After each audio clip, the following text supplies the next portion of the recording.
Hari ni kita nak tukar lampu fog lamp untuk kereta model Azia 2016. So aku dah beli lampu fog lamp dia. Korang kalau nak beli lampu fog lamp ni, korang kena ikut dia punya model lampu lah ataupun jenis lampu. Yang ni adalah H11 H11. So aku beli model Opera.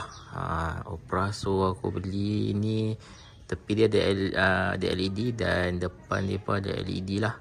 So dia banyak LED dia, 1, 2, 3 dan depan pun ada 1 lagi lah. So jom kita tukar. Ok, so untuk tukar dia, first korang kena pusing steering ni sampai habis lah 2 kali lah. Pusing sampai habis. Semua sekali ada 8 klip lah yang korang perlu buka dekat sini 1, sini 1, kemudian dekat atas ni ada 1. Okey, kemudian dekat sini ada 1. Dekat sini. Okey, sini. Kat jari aku ni ada 1. Kemudian dekat sini ada 1.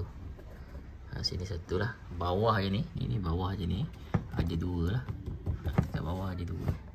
So total ada 8 klip lah yang korang perlu buka.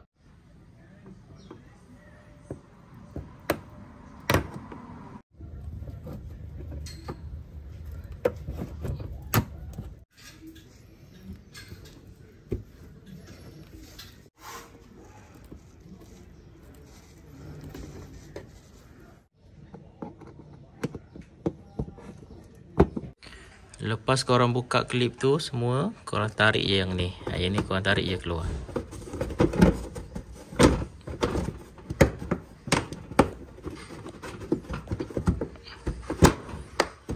Okay, dekat jari aku ni adalah lampu fog light dia.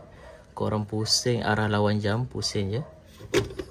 Pusing, dah tercabut, kemudian korang bawa keluar. Ini lampu dia lah.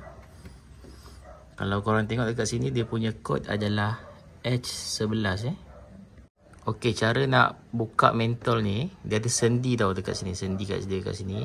Kemudian korang tekan je bahagian belakang ni. Ni korang tekan je. Tekan, kemudian korang tarik je. Tekan sini, tarik. Dia keluar lah macam ni.